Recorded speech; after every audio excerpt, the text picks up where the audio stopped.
پیغمبر علیه الصلاۃ والسلام حضرت زبیر رضی الله عنه ته سوی ورته زبیره الله تعالی د هر انسان د پاره د رزق دروازه ټاکلې ده او د رزق دروازه د دې او اسمانو سلوړ د الله تعالی د عرش سره لګېدلې ده د هر بنده د رزق دروازه پر هغه ځای باندې ده او هغه د رزق دروازه داسې ده چې نه سهار بندیږي نه ماښام بندیږي نه د ورځې بندیږي نه د شپې بندیږي ورته زبیره د هغې خواصه چې رزق را شو کېږي هغه د انسان د نیت په مقدار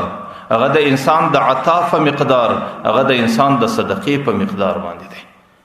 چې انسان څنګه نیت دی څنګه ورکړه د څنګه صدقه ده کچیرې دلته د انسان د صدقې دروازه کمه سي الله تعالی ته د رزق دروازه ور باندې کمه کړي او کچیرې انسان دلته د خپل نیت دروازه پراخه کړي د صدقې دروازه پراخه کړي الله تعالی د اسمانه سره د رزق دروازه ور باندې پراخه کړي اخر پیغمبر علیه السلام ای زبیره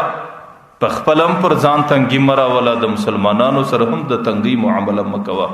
الله تعالی به تاسو د تاسو سره تنګي نه کوي ورته زبیره الله تعالی ته په ټولو اعمالو کې د مسلمان سره بخالت او تنګي کول دا ډیر ناخوش عمل دی دا غي وجه دا حضرت زبیر رضی الله عنه چې صاحب د حساب لیکلی دی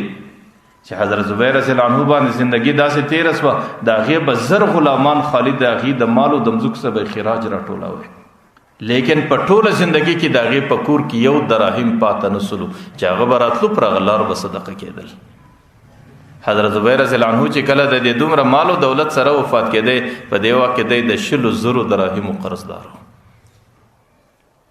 زه دا وایم چې د پیغمبر علیه الصلاۃ والسلام حدیث مبارک دی الرحمون يرحمهم الرحمن چې کوم څوک رحم کوي پر هغه باندې الله تعالی رحم کوي کوم ځکه والا په خپل مابین کې رحم پر لو کی بیا خو الله تعالی د دوی سره ضرور د رحم معامله کوي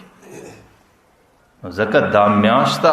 دی چې د مسلمانانو سره مینه کول د مسلمانانو نصرت کول د مسلمانانو همدردی او غمخواري صرف په دې نیت باندې کول چې دا زما د الله مخلوق دی بس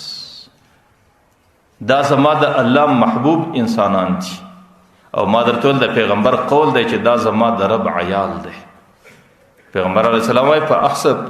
الله تعالی ته د ټولو محبوب هغه انسان چې هغه د الله د عیال سره ښه ژوندۍ کوي